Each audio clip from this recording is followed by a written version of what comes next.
पूर्व सांसद ब्रजभूषण शरण सिंह सीतापुर पहुंचे हुए हैं और ज़ोरदार स्वागत हुआ है।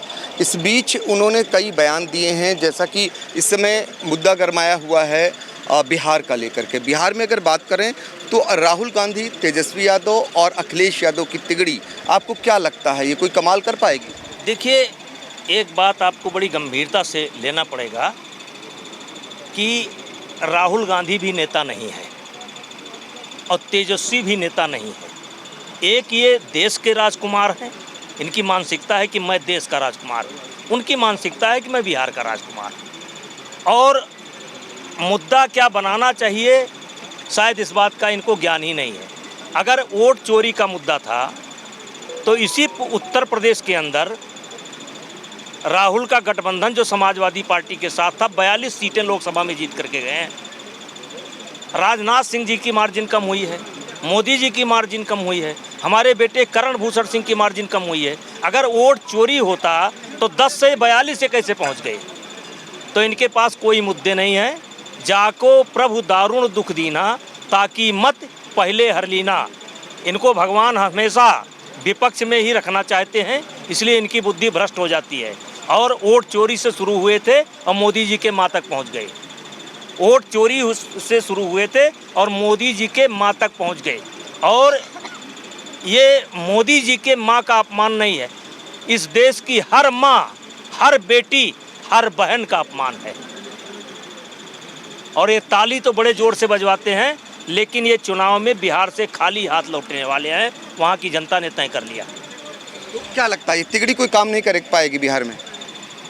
देखिए, देश में कई समस्याएं हैं, उनको ये लोग मुद्दा बनाने में असफल रहते हैं। ये हमेशा कभी सेना को टारगेट करके मुद्दा बना देते हैं, कभी राफेल को टारगेट करके मुद्दा बना देते हैं, कभी मौत का सौदागर बता देते हैं, कभी चाय बेचने वाला बता देते हैं। अब माँ पर पहुँच गए। तो देश में है समस्याएं, ऐसा नहीं कि सारे समस्याओं का समाधान हो चुका है। रोज एक समस्या जाती है, दूसरी समस्या आती है, तो इनका ध्यान ही नहीं जाता समस्या के ऊपर। ये बस जिस चीज़ में हल्के से नारा लगे, हल्के से ताली बजाए और ये खुश हो जाएं, वही इनका मुद्दा है। और ये दुर्भाग्य है देश का, जो विपक्ष की भूमिका होनी चाहिए वो राहुल गांधी नहीं निभा रहे हैं। अच्छा, ओम प्रकाश राजभर समस्या नहीं है योगी सरकार की? देखिए, ये पार्टी का काम है, इस पर मेरा बोलना ठीक नहीं है। आप अखिल भारतीय विद्यार्थी परिषद के साथ हैं, एफआईआर दर्ज हो गई, कार्रवाइयाँ हो गई, लेकिन लाठीचार्ज और जो विश्वविद्यालय ने जो कुछ किया, क्या वो सही था? नहीं, इससे विश्वविद्यालय ने जो किया, इसके संपूर्ण प्रकरण की जांच होनी चाहिए, उनके खिलाफ कार्रवाई होनी चाहिए। उन्होंने छात्रों को गुमराह किया, उनका भविष्य खराब किया। लखनऊ जैसे स्थान पर, राजधानी में मान्यता न होने के बाद उनका संस्थान चलता रहा, और फिर जब बच्चों ने कंप्लेंट किया तो लाठीचार्ज हो गया। तो उसको तो मुख्यमंत्री जी ने बहुत संज्ञान में लिया है, जांच हो रही है, और इसमें जो लोग भी शामिल हैं, मुझे उम्मीद है और मैं चाहूँगा कि सरकार कड़ी से कड़ी कार्रवाई करे। लेकिन इस तरीके से, जिस तरीके से लाठीचार्ज हुआ, पुनरावृत्ति ना हो तो क्या करना चाहिए?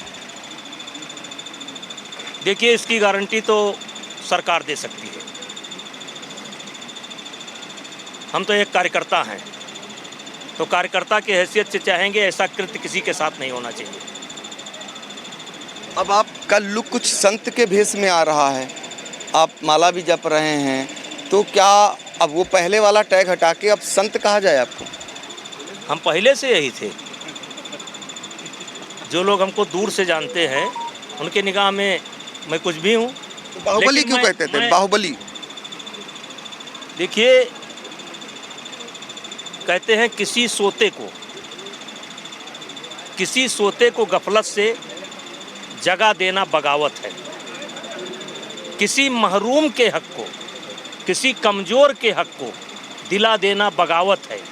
अगर सच्चाइयों का गीत गाना ही बगावत है तो हम भी एक बागी हैं, मेरा मजहब बगावत है।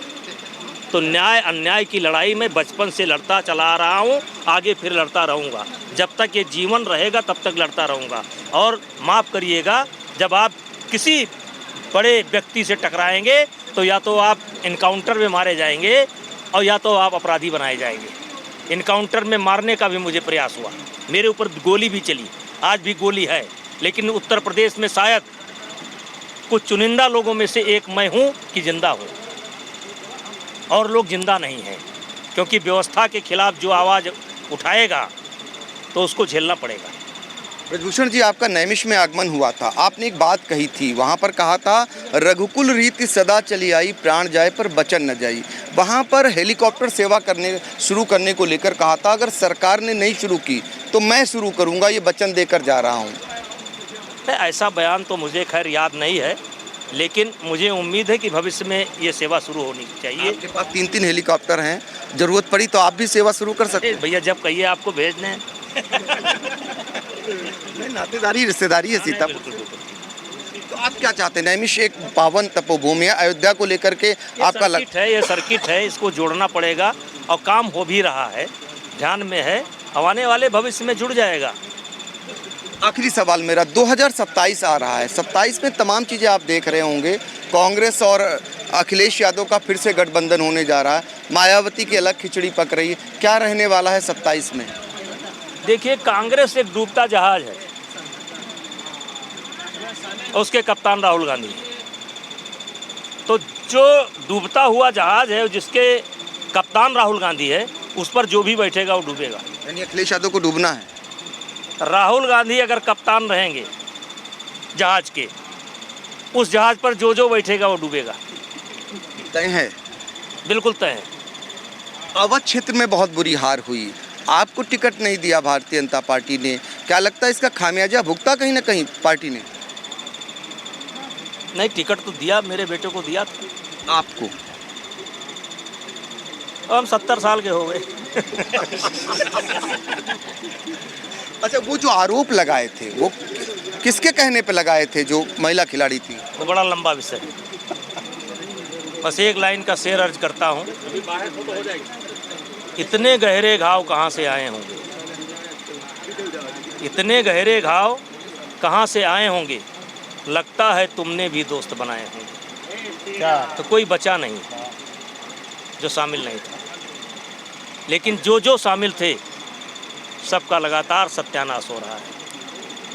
कोई राजनीति से बाहर जा रहा है, कोई चुनाव हार रहा है, कोई हमेशा के लिए ऊपर जा रहा है, कोई बचेगा नहीं। आपने अभी कहा 70 साल का मैं हो गया हूँ, मौका मिला फिर से आएंगे? अरे आना तो है यार, पहले तो देखिए, आना तो आई है, ये कहा है ब्रजभूषण शरण सिंह ने, और कहा है कि कांग्रेस जो है डूबता जहाज है।